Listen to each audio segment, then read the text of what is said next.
So imagine for a second having absolute unlimited wealth. I mean, you run a massive global empire, you fly private everywhere, and you have, VIP access to the most elite, highly sought after doctors and medical facilities on the planet. Right. The absolute best money can buy. Exactly. If there is a cure or like a treatment or some top tier specialist anywhere on earth, you can easily afford to buy their time 10 times over. But despite all of that power and all those resources, your actual day-to-day reality is just waking up in the middle of the night, literally gasping for air. Which is terrifying just to think Oh, back. it's horrific. Yeah. Choking so violently that you throw up and actually lose your voice for days. And on top of that, your legs are so numb and tingling that it's physically agonizing for anyone to even touch them. Yeah, that hypersensitivity. Right, and you're literally falling asleep in the middle of high-stakes board meetings because the fog in your brain is so thick you can barely keep your eyes open. It's such a jarring juxtaposition, Yeah. Like the external metrics of success are completely off the charts, but the internal biological reality is just one of complete systemic collapse. I mean, he had every resource imaginable, yet he was essentially living in this state of absolute physiological misery. Okay, let's unpack this because we are thrilled to have you here with us today for a deep dive that honestly fundamentally challenges how we look at aging and disease and really the actual mechanics of the human body. It really does flip the whole script. It totally does. We are digging into this fascinating transcript today from the Ultimate Human podcast, where human biologist Gary Brecka breaks down the astonishing physiological turnaround of UFC president Dana White. Which is just a crazy story. It is. In just 10 weeks, Dana went from that absolute nightmare state I just described to completely reversing severe metabolic syndrome. I mean, dropping all his medications and feeling like he was in his 20s again. And we really have to emphasize right up front that this is not, your standard celebrity loses a few pounds for summer kind of narrative. Oh, not at all. Right. This is really a masterclass in the profound blind spots of modern symptom-based medicine.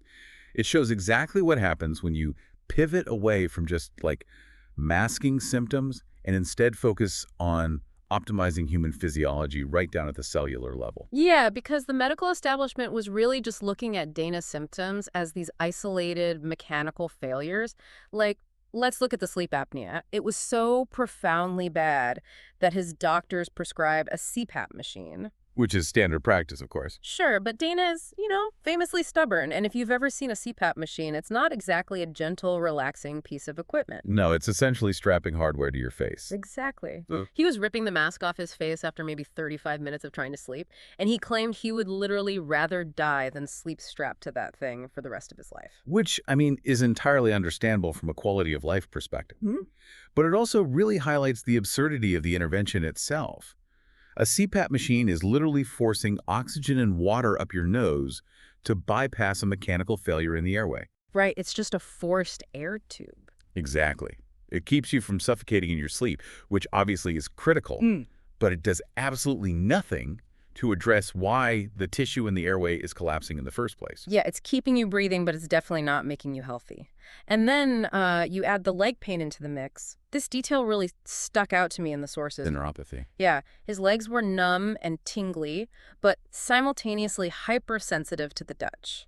And he was flying in massage therapists, doing all this constant stretching, trying to physically manipulate the muscles just to get some kind of relief. And, none of it was working. Because treating that as a muscular or structural issue is just entirely missing the root cause. When you present with numbness, tingling, and extreme pain to the touch in your extremities, you are almost always looking at a vascular issue. Like restricted blood flow. Exactly. Specifically, peripheral neuropathy, driven by restricted blood flow. You can massage a calf muscle until you're blue in the face, but if the vast network of microcapillaries isn't delivering oxygenated blood to the actual nerves, those nerves are going to scream in pain. The tissue is literally starving. Wow. So you've got starting nerves in the legs, a collapsing airway at night, and this heavy cognitive exhaustion during the day.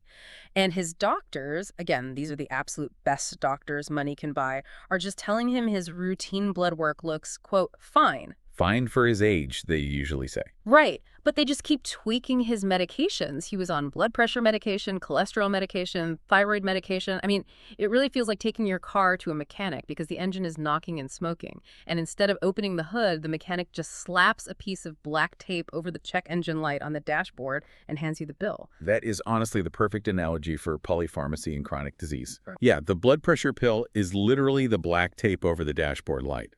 The cholesterol pill is just turning up the radio so you don't hear the engine knocking. Oh, that's good. But the actual engine, the metabolic machinery of the cells, is still fundamentally failing. And that failure is exactly what Gary Brecka identified immediately. He diagnosed Dana with metabolic syndrome. And Gary points out in the source that Dana didn't just have 1 or 2 markers. He had all 5 clinical markers for metabolic syndrome, which is crazy because Gary notes that having just 2 of these markers puts you at an extreme risk for cardiovascular disease. And cardiovascular disease is no joke. In the source material, Gary emphasizes that cardiovascular disease is the #1 killer in the world. It kills more people than morbid obesity, diabetes, and cancer combined. Wait, I have to pause you there. Combined, that feels like, I don't know, a typo in the statistics or something? How is that even possible? It sounds totally staggering, I know, but it's absolutely accurate. Cardiovascular disease is this insidious, slow-moving avalanche, and metabolic syndrome is basically the snow building up at the peak. Wow. And you don't even need to have obvious abdominal obesity to have it. You could be relatively normal-looking, but have high triglycerides, elevated fasting glucose, and high blood pressure, and you are essentially walking around carrying a silent bomb in your vascular system. Which brings up a huge psychological question for me. Why would someone as intelligent, driven, and ruthlessly demanding as Dana White, I mean, a guy who optimizes every square inch of his global businesses, why would he just accept this baseline of physical misery? He's clearly not a guy who settles. Well, he fell into what is probably the most common psychological trap in modern health. Yeah. And that's the normalization of aging. Okay, what do you mean by that? When you hit 25 or 50, you look around and your peers are also exhausted, right? Your friends are also going on statins and blood pressure meds. People make jokes about their joints aching and needing 3 cups of coffee just to get out the door. Yeah, it becomes a meme. Exactly. So your brain normalizes the pathology. Dana explicitly stated he thought, oh my God, this must just be what turning 50 feels like. So you just assume the warranty on your biology expired, and you're entering this inevitable managed decline. Falling asleep in a high-stakes UFC meeting isn't seen as a medical emergency. It's just chalked up to being a busy, aging executive who works too hard. And the real danger of that acceptance is that once you internalize it as normal, you stop looking for the root cause. You surrender to the coping mechanisms. Right, you just accept the CPAP machine as your new bedtime reality. You accept a handful of pills every morning. You grieve the energy of your youth and try to just, push through the brain fog using willpower. But then, according to the deep dive, Carrie Cosim connects Dana with Gary Brecka, and the whole narrative completely shifts. Because Gary didn't start by asking Dana for his medical history. He didn't ask what hospital he had been to, or what pills he was on, or even how he was feeling. He literally just asked for one thing, his raw blood work. And this is where the paradigm of root cause medicine completely diverges from symptom management. Gary wasn't interested in Dana's subjective interpretation of his symptoms. Or the previous doctor's diagnoses, I imagine. Exactly. He didn't want symptom-based labels. He wanted the raw data of the cellular environment. Because blood doesn't have an ego, it doesn't have a bias, and it certainly doesn't normalize misery. Right. So Gary reads this blood work with zero context and just proceeds to tell Dana exactly what he is experiencing, symptom by symptom, day by day. Dana described it as a magic trick. He was utterly blown away that a guy who had never examined him physically could look at a spreadsheet of numbers and read his physical suffering back to him with such terrifying accuracy. Well, because to a human biologist looking at optimal ranges, and that's key, optimal ranges, not just average ranges, the blood tells the entire story of how the organism is functioning. So it's not magic, it's just reading the code. Exactly. If you understand the biochemistry, you can look at a specific hormone or lipid marker and know exactly how that downstream deficiency is going to manifest in the tissue and the brain and in the vascular system. So Gary lays out the reality of the 5 markers of metabolic syndrome, and then he issues this massive challenge. He tells Dana, give me 10 weeks. I will completely change your life in 10 weeks. Now, for a guy who has been suffering for years under the care of top specialists, 10 weeks sounds like snake oil. Oh, it totally sounds like a gimmick. Right. But Dana is wildly competitive, so he essentially says, show me, prove it. He gamified it. Dana is a fighter at heart, and Gary essentially put a physiological opponent in front of him and gave him a hard deadline. Let's dig into the actual data of that 10-week transformation, because the numbers are almost hard to process. We need to go through exactly what changed and, more importantly, why it matters to you listening. Let's start with triglycerides, which started at an astronomical 800. Now, I know these are blood fats, but break down what an 800 actually means for the human body. To give you some context, a healthy, optimal triglyceride level is usually well under a 150. Okay, so 800 is wild. It's massive. Anything creeping over 200 is a red flag. Pushing past 500 puts you at immediate, acute risk for things like pancreatitis, let alone massive cardiovascular events. Triglycerides are essentially the storage form of fat that your body creates when it has excess energy, specifically from carbohydrates and sugars. So when you eat a huge plate of pasta or a dessert and your body doesn't burn that energy immediately, the liver packages it up into triglycerides and pushes it into the bloodstream. Precisely. And when that number's sitting at 800, your blood is literally thick with these lipid packages. It changes the actual viscosity of the blood.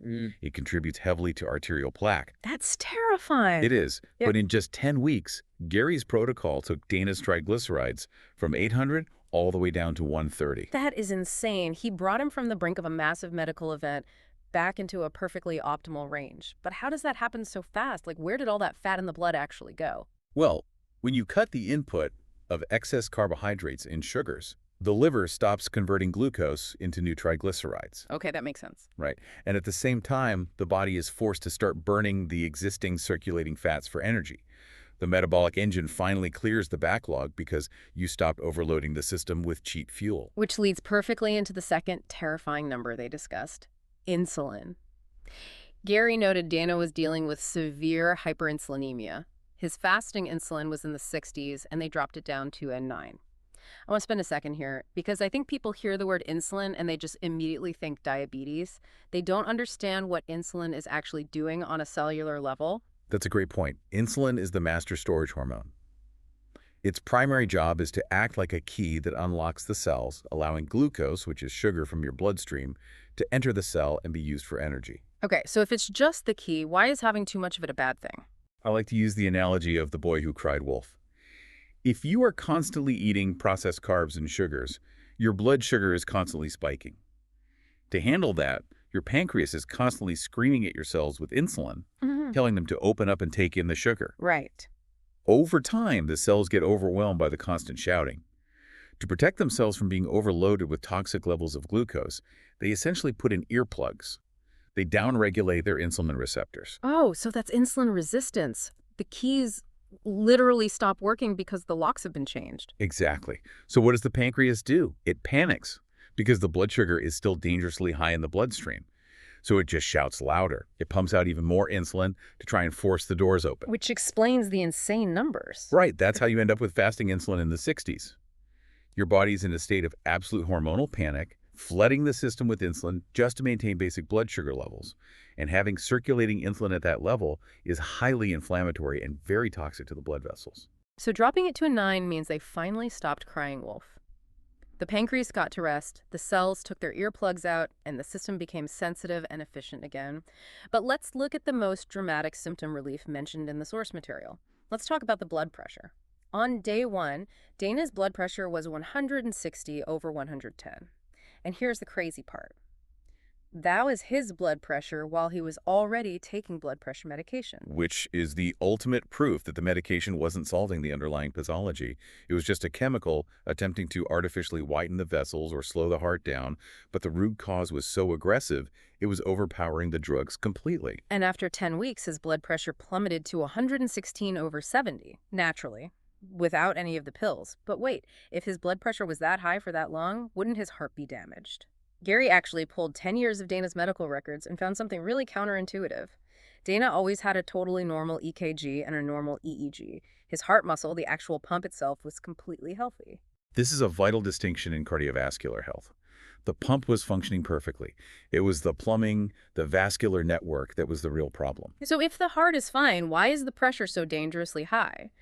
This is where the source gets into a highly specific medical revelation. Gary looked at the blood data and diagnosed Dana with hyperhomocystinemia. It's a bit of a mouthful. What exactly is homocysteine, and why was it jacking up his blood pressure if his heart was perfectly healthy? What's fascinating here is how hidden this issue can be. Homocysteine is a naturally occurring amino acid in the blood. Normally, your body breaks it down and recycles it using certain B vitamins and a process called methylation. Okay, so it's normal to have it. Right, but due to genetic factors like an MTHFR gene mutation, which is actually incredibly common, or severe nutrient deficiencies, the body can lose the ability to break it down. So the homocysteine just starts to build up and accumulate in the bloodstream. And what does it do when it builds up like that? It becomes highly destructive. High levels of homocysteine physically damage the endothelial glycocalyx, which is this incredibly delicate Teflon-like inner lining of your blood vessels. Oh, wow. Yeah, and as it degrades that lining, it triggers massive localized inflammation. When blood vessels are inflamed, they lose their elasticity. They become rigid, stiff, and highly constricted. It's like trying to pump a gallon of water through a tiny, stiff, frozen straw instead of a nice, wide, flexible garden hose. The heart has to push 10 times harder just to get the blood through those constricted pipes, and that's the high blood pressure. Precisely. So the clinical intervention wasn't to give him another pill to artificially slow the heart. Gary's team used targeted methylated amino acids and vitamins to bypass the broken genetic pathway and just naturally break down the homocysteine. And once the homocysteine is cleared out of the blood, The assault on the blood vessels stops. The inflammation subsides. The blood vessels finally relax and regain their natural elasticity. They dilate naturally, and the pressure drops back down to a perfect 116/70. It is a stunning example of identifying a biochemical roadblock and simply removing it, allowing the body to correct its own pressure. it really is a complete paradigm shift. It exposes exactly why all those blood pressure pills were failing him.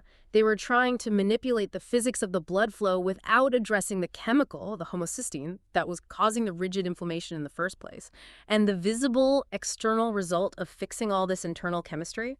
Dana dropped from 236 pounds to a lean 192 pounds. He literally developed a six-pack. The abdominal obesity marker of metabolic syndrome just vanished. This brings us to a really brilliant conceptual framework that Gary uses, especially for these high-performing professionals. He challenges them to gamify their health exactly the same way they gamify their wealth. Yeah, he points at the hypocrisy of the modern executive. These CEOs, these founders, they know every single metric of their company's performance. They can quote their P&L, their margins, their customer acquisition costs, their quarterly projections down to the decimal point. But they are completely biologically illiterate. Yes. They have absolutely no idea what their fasting insulin is. They don't know their inflammatory markers. They have no data on their own internal balance sheet. You're treating your business like a highly tuned, telemetry-tracked Formula One car, but you're treating your physical body, the actual hardware required to run that business, like a rented mule that you're just blindly driving into the dirt until it completely collapses. If you start viewing your internal physiology through the lens of a balance sheet, your daily behavioral economics change instantly. You stop looking at a plate of refined carbohydrates as a reward for a hard day's work. Right, it becomes a liability. Exactly. You start seeing it as a massive liability on your physical P&L.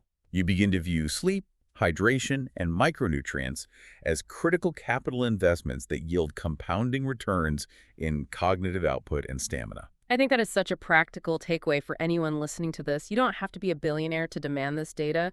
Gary is very blunt in the source material. He says, go to your doctor, ask for a comprehensive blood panel, and explicitly ask them to walk you through the markers for metabolic syndrome. And he literally says, if your doctor doesn't know what that is, fire your doctor. It sounds aggressive, I know, but given that it's the root cause of the #1 killer on the planet, he's absolutely right. If your primary care physician is not proactively looking at these systems as an interconnected metabolic web, they are going to miss the silent killer until it manifests as a catastrophic event. Getting the data is the crucial first step. It gives you the map. But actually walking the path is another story entirely. What exactly did those 10 weeks entail on a daily basis? How do you take a guy who is choking in his sleep and give him six-pack abs and boundless energy? The intervention is surprisingly a mix of returning to absolute human basics combined with some cutting-edge biohacking. It always starts with the foundation. As Gary notes, a massive portion of advanced anti-aging and longevity research ultimately points right back to fundamental ancestral biology. The first pillar they discussed was the dietary shift. Gary put Dana on a strict keto reset diet. The specific goal here was to crash those 800-level triglycerides back down to reality, which simultaneously fixes the insulin resistance and the blood sugar chaos. The biochemistry of a keto reset is profound. By completely eliminating processed carbohydrates and exogenous sugars, you force the body to deplete its stored glycogen. Which is just stored sugar, right? Exactly. And once the glycogen is gone, the liver has to find an alternative fuel source. So it begins breaking down fatty acids into ketone bodies. You literally shift the metabolic machinery of your entire body from running on glucose to running on fat. He cut out the carbs and sugar entirely. That was the non-negotiable rule. Instead, he relied on whole, nutrient-dense foods. Meat, fish, chicken, eggs, avocados, coconut oil, olive oil, nuts. And what's fascinating is Dana's reaction to this. Most people view this level of dietary restriction as sheer torture, but Dana insists it was easy. He said you can still go out to incredible restaurants, you can still live a highly social life, you just have to have the discipline to not eat the breadbasket or the dessert. People confuse the initial withdrawal with long-term deprivation. It only feels like torture when you are in the throes of metabolic inflexibility, when your body is literally screaming for its usual hit of glucose. Like an addict. Exactly like an addict.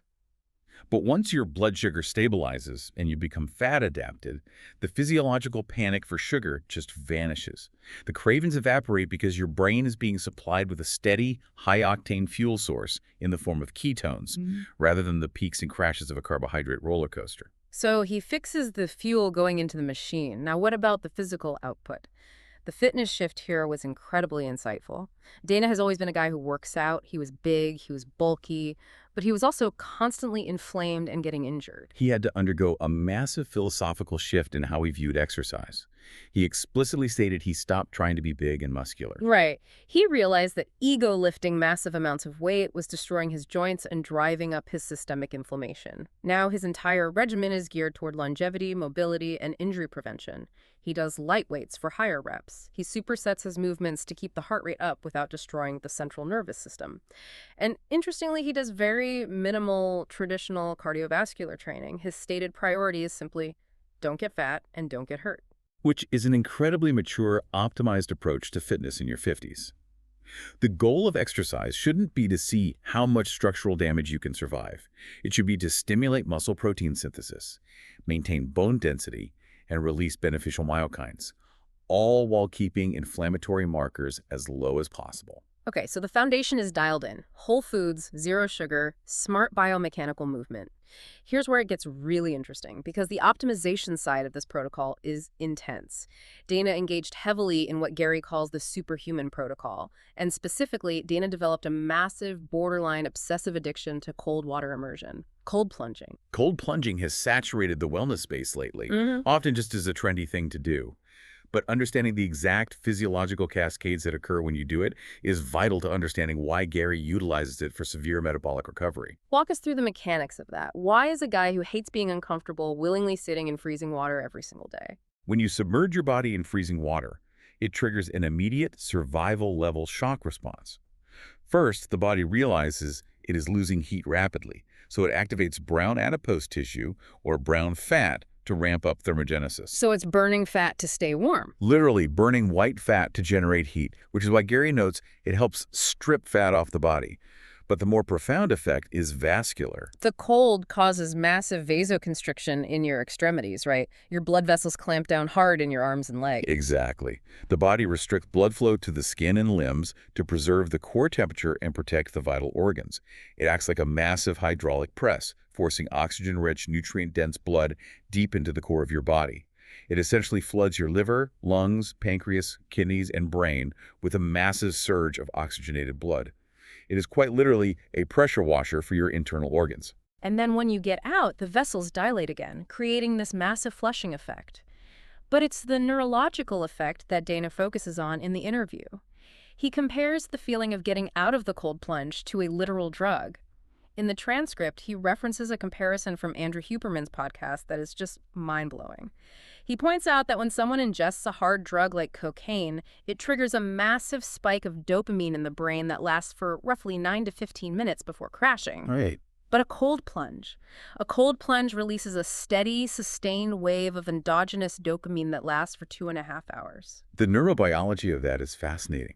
The severe shock of the cold, the release of norepinephrine, and the subsequent systemic warming creates a massive neurochemical cascade. You are fundamentally altering your brain chemistry, elevating your baseline mood, and generating incredible alertness, but you are doing it completely organically. Yeah. You are manufacturing your own dopamine without the neurotoxic crash of a synthetic stimulant. Gary frames it perfectly. He says, imagine if there was a pill you could swallow that would simultaneously burn fat, elevate your mood for 3 hours, decrease systemic inflammation, and force oxygen into your brain and vital organs. You would pay thousands of dollars to take that pill every single day. People absolutely would. And that is exactly what 3 minutes in freezing water accomplishes. Dana is so committed to chasing that dopamine-sustained release that it's actually hilarious. The logistics of his cold plunge addiction are wild. He refuses to go a single day without it. If he travels and there isn't a cold plunge, he buys one and sends it ahead of him. He was vacationing on a yacht in Italy, and he literally bought a commercial cold plunge, had it shipped to the marina, craned onto the boat before he arrived, and then just left it for the crew when the vacation was over. He's installing them in his summer homes. He has his entire family and staff doing it. And this raises an important question, doesn't it? If we look at the totality of this protocol, there is a glaring, beautiful contradiction at the center of Dana's transformation. I know exactly where you're going with this. Dana White is a man with the financial resources to buy the most exotic, synthetic, cutting-edge pharmaceutical compounds on the planet. If there was $1 million peptide or a synthetic cure that required a specialized lab in Switzerland, he would buy it. Yet, the absolute core of his metabolic resurrection was not about adding complex new chemicals to his biology. No, it was entirely a process of subtraction. Yes. The magic wasn't in what he took, it was in what he stopped taking. He removed the processed sugar, he subtracted the refined carbohydrates, he stopped the ego-driven heavy lifting that was destroying his joints, he quit drinking alcohol entirely, and most notably, he stopped taking 14 different prescription medications. He systemically removed every biological roadblock that was preventing his body from functioning normally. So I have to ask, is the ultimate secret to biooptimization actually just getting the hell out of your own body's way? Honestly, yes. Gary Brecka distills this beautifully in the source when he says, the human body is such a phenomenal machine. If you just give it the raw material it needs to do its job, it thrives. Modern medicine and biohacking often fall into the trap of trying to micromanage the body, trying to forcefully manipulate pathways with synthetic molecules. Like trying to hack a system that already works perfectly. Exactly. The body's innate evolutionary self-healing mechanisms are infinitely more complex and capable than any drug we've ever engineered. You just have to stop poisoning the machinery with inflammatory garbage and start providing the basic raw materials, oxygen, amino acids, whole fats, that it evolved to utilize. It is so profound because of its simplicity. But the proof is in the results. The physical transformation is obvious, the weight loss, the abs, the blood pressure dropping. But it is actually the cognitive, real-world impact where the return on investment truly reveals itself. This brings us to the section of the source discussing cognitive bandwidth and what Gary calls positive aggression. Because merely not being sick is not the goal. The goal is the translation of physiological health into how you actually navigate and dominate your environment. Exactly. Dana is 54 years old. But he goes on the record stating, without hesitation, that he feels exactly like he did in his 20s. And he isn't using that renewed energy to just sit on a beach and play golf.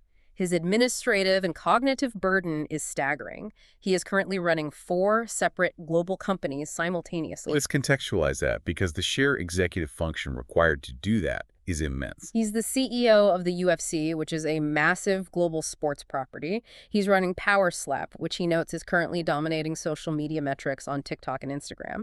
He is running a massive media conglomerate called Thrill One, which includes the MTV show Ridiculousness, Nitro Circus, the SLS Skate League, and Travis Pastrana's Nitrocross. He mentioned he recently had to dive back into the weeds of that company to steer it back on track. Right. And to run one of those organizations effectively requires a brain that is firing on all cylinders. To actively manage 4 of them in your mid-50s requires a level of cognitive stamina that most people simply cannot fathom. He states he is as productive now, if not substantially more productive, than he was when he was 30 years old. His schedule is more chaotic than ever, he's making more money than ever, but he doesn't feel the drag. Gary describes this elevated neurostate as having positive aggression towards life. It's that feeling of waking up at 5 a.m., your feet hit the floor, and you say, hell yeah, let's go. And we really need to clearly define the biological link between the physical changes he made and this massive cognitive explosion. Because the mind and the body are not separate ecosystems. Think back to earlier in the deep dive when we discussed his legs being numb and painful due to peripheral neuropathy and restricted blood flow. Right, the homocysteine was making the vessels rigid so the blood couldn't get to the nerves in his legs. Well, that severe lack of blood flow doesn't just happen from the waist down. It is a systemic vascular failure. If the vessels in your legs are constricted and inflamed, you can guarantee that the vast, intricate network of microvasculature in your brain is also constricted and inflamed. Oh, wow. So his brain was literally experiencing the same suffocation as his legs. Exactly. When cerebral blood flow drops, the brain is deprived of the oxygen and glucose it needs to generate ATP, which is cellular energy.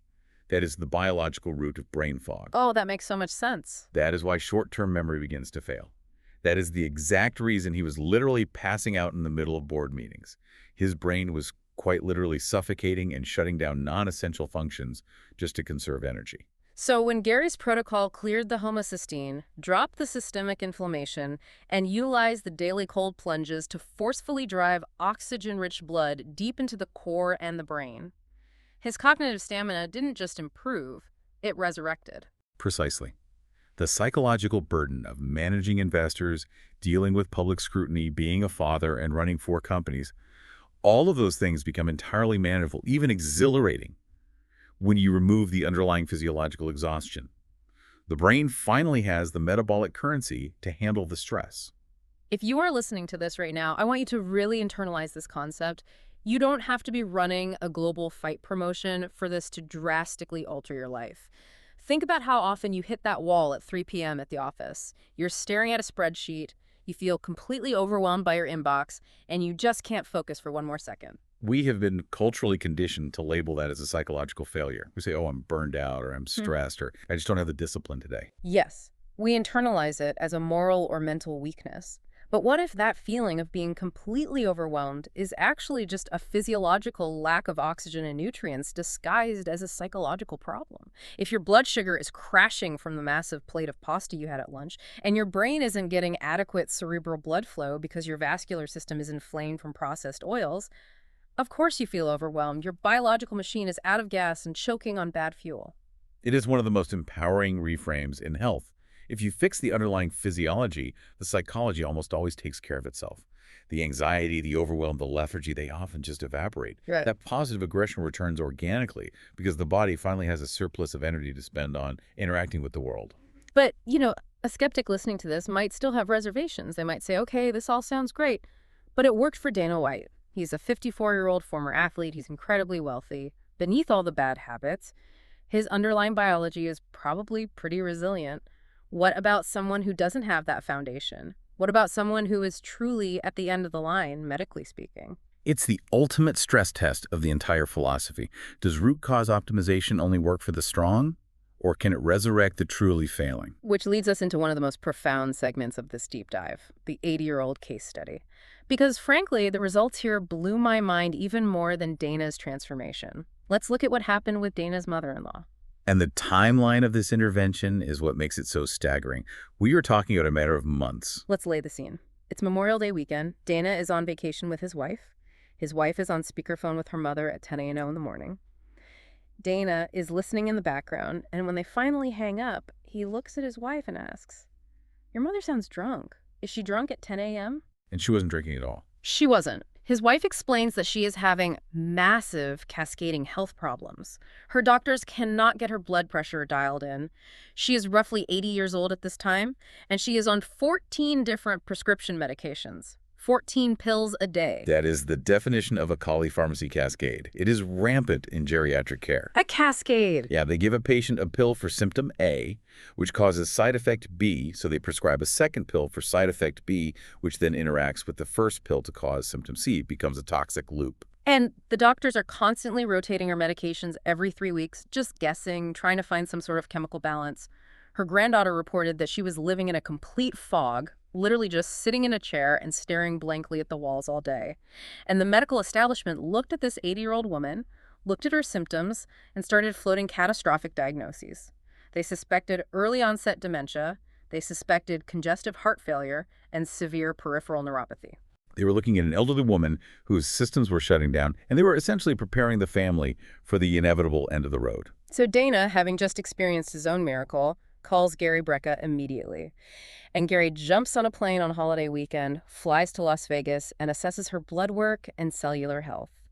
Now, fast forward just a few months to her actual 80th birthday party. The reversal here challenges everything we're taught to believe about the permanence of aging. She is at her 80th birthday party, entirely awake, lucid, and she is out on the floor dancing until midnight.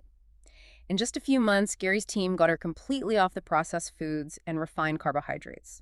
She's drinking hydrogen water to reduce oxidative stress. She's taking resveratrol. She dropped a significant amount of weight. She's doing daily baths and mobility exercises. She was actually annoyed that she had to go on a family trip to Maine because she was worried it might interrupt the regimen Gary put her on.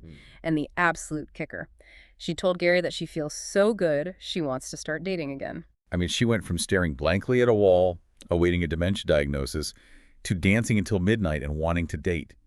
At 80 years old. So you have to break this down for us. How does traditional, highly educated medicine get it so incredibly wrong? How do they misinterpret the root causes of an 80-year-old woman so badly that they assume she is dying? What's really fascinating here is how the hyperspecialization of modern medicine actually creates these massive blind spots. Traditional medicine operates in silos. Like specialists who don't talk to each other. Exactly. The neurologist looked at her failing memory and brain fog and diagnosed a brain issue, dementia.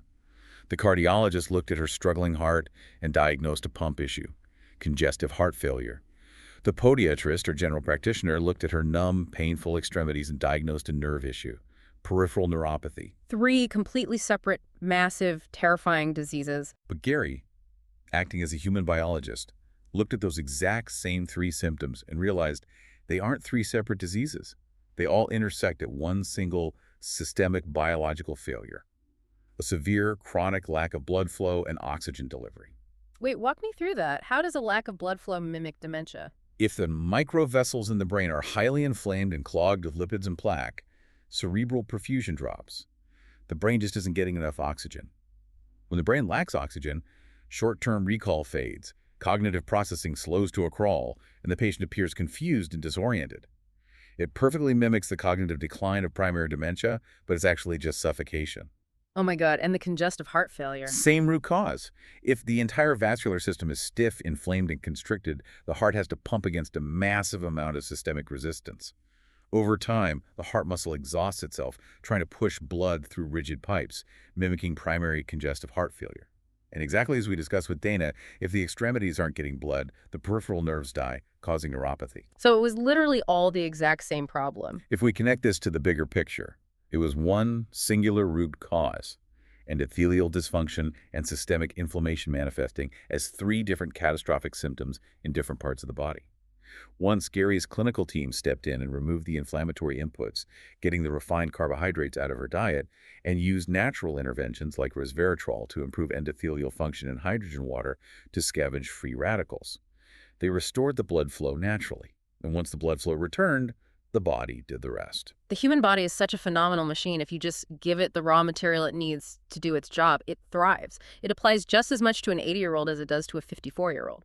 It proves that chronological age is not the ultimate limiting factor we assume it is. The body's intrinsic cellular programming, its biological imperative to heal, to regenerate tissue, to clear out metabolic waste. That programming doesn't just spontaneously delete itself when you blow out 80 candles. It simply gets buried under decades of unchecked inflammation, polypharmacy toxicity, and terrible fuel. Once you clear the debris, the code still runs. I was really reflecting on the emotional weight of this specific story because, when we talk about anti-aging, longevity, biooptimization, It can often sound very clinical, or worse, it sounds incredibly vain, like a bunch of billionaires trying to live forever. But this wasn't about adding a few statistical years to a spreadsheet. This was about adding profound, vibrant life to her remaining years. She got her personality back. Her family got their mother and grandmother back from the brink. It proves that it is absolutely never too late for the body to heal if you finally have the courage to give it the right environment. It shifts the narrative of aging from one of inevitable tragedy to one of immense hope and agency. But it also brings up a really tough practical reality. If the results of this physiological approach are this universally profound, if it can cure a 54-year-old stressed CEO and resurrect an 80-year-old grandmother trapped in a polypharmacy nightmare, why is it so incredibly hard for the average person to actually make the change?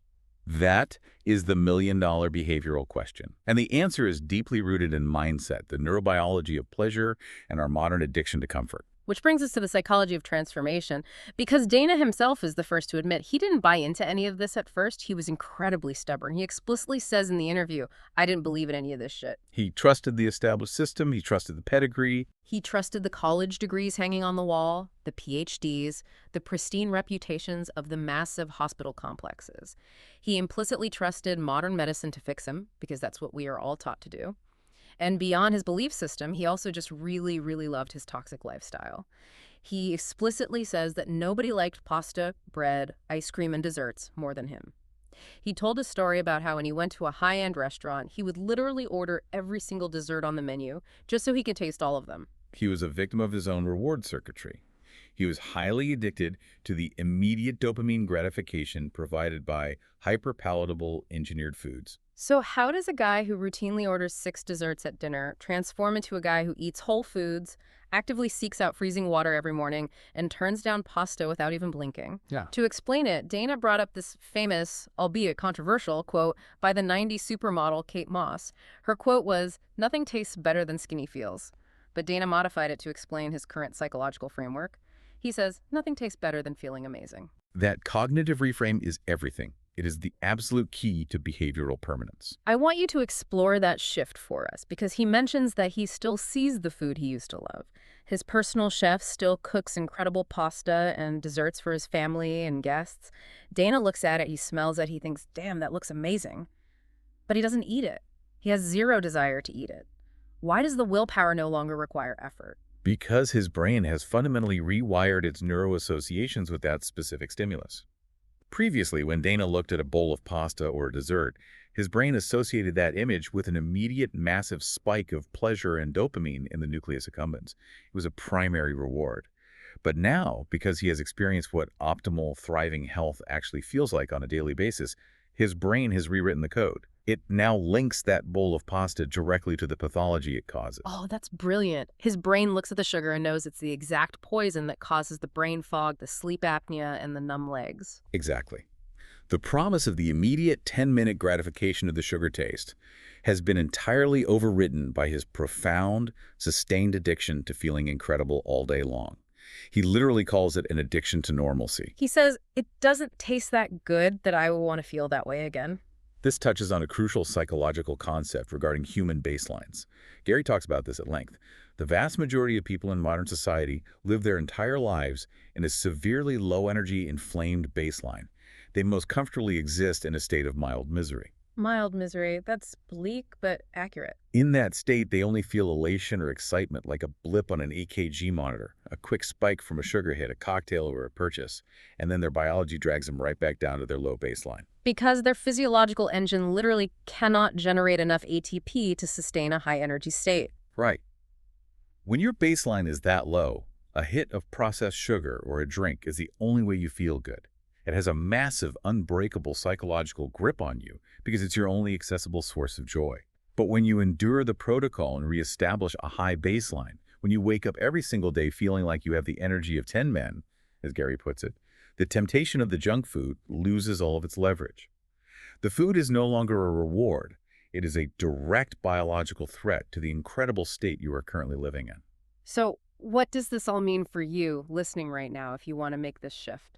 The hardest part of this journey, according to Gary and Dana, isn't maintaining it in the 10th week. The hardest part is surviving the first week. It's those first few days when your body is actively fighting the withdrawal of the carbohydrates, your microbiome is screaming for sugar, and your brain hasn't yet felt the benefits of the clean ketogenic fuel. You have to push through that initial phase of metabolic inflexibility, what people often call the keto flu. It is a period that requires sheer, undeniable discipline in order to reach the phase where it effortlessly transitions into an addiction to health. And Dana's story proves that the transition from white-knuckle discipline to effortless addiction happens surprisingly fast. By week 3 or 4, he was already feeling the neurological fog lifting. By week 10, his entire biological age had reversed, and he was completely locked in for life. It doesn't take years to reverse decades of damage. The body is desperate to heal. It will start the moment you stop poisoning it. Let's bring this all together as we wrap up this deep dive. We've covered a massive amount of ground today, looking at a truly remarkable, scientifically backed transformation. Synthesize the core themes of this for us. What are the absolute must-remember takeaways from Gary Brecka's intervention with Dana White? First and foremost is the absolute non-negotiable necessity of knowing your internal data. You cannot fix what you refuse to measure. You need to get comprehensive blood work done, and you need to look specifically at the 5 markers for metabolic syndrome. Do not fly blind, and do not assume that feeling okay means you are biologically safe. Gamify your health. Treat your cellular biology with the same ruthless scrutiny you apply to your financial balance sheet. Exactly. Second is understanding the severe limitations and, frankly, the systemic dangers of relying solely on symptom-masking polypharmacy. If a physician is handing you a pill to lower your blood pressure, but cannot or will not explain why your blood vessels are inflamed and constricted in the first place, they are not fixing you. They're simply managing your decline. They are putting the black tape over the check engine light. You have to demand to look under the hood. Precisely. And third, and arguably the most important takeaway of all, is recognizing and trusting the miraculous, innate ability of the human body to heal itself. Whether you are a 54-year-old executive on the verge of a heart attack or an 80-year-old grandmother drowning in prescriptions, if you remove the biological roadblocks, the processed carbs, the refined sugars, the synthetic chemicals, and you provide the body with ancestral raw materials like whole foods, oxygen, and reduced inflammation, it will thrive. It wants to thrive. It is a phenomenal machine, which leaves us with a final thought for you to mull over today. And I really want you to carry this specific question with you into your week. Think about Dana White completely reversing severe metabolic syndrome and discarding his CPAP machine and medications. Think about his 80-year-old mother-in-law reversing assumed dementia and heart failure, throwing away her 14 pill bottles, and dancing the night away. Both of them achieved this miracle simply by returning to basic raw materials and clearing out the internal metabolic junk. So here's the question. How much of what we collectively accept as the inevitable decline of aging, the aching joints, the daily fatigue, the fading memory, the reliance on pharmaceuticals, how much of that is actually just the compound interest of reversible daily dietary choices? What if true aging, the kind of cellular decline we are all so deeply afraid of, doesn't really start until we actively stop giving the body what it actually needs to rebuild itself? It fundamentally changes how you view your future. It removes the fear and replaces it with agency. It really does. You are not a passive victim of your chronological age. You are the active architect of your physiology. We want to thank you so much for joining us on this deep dive today. We hope it inspired you to question your baseline, to go seek out your own data, and to perhaps see what your own 10-week physiological challenge might look like. Until next time, stay curious.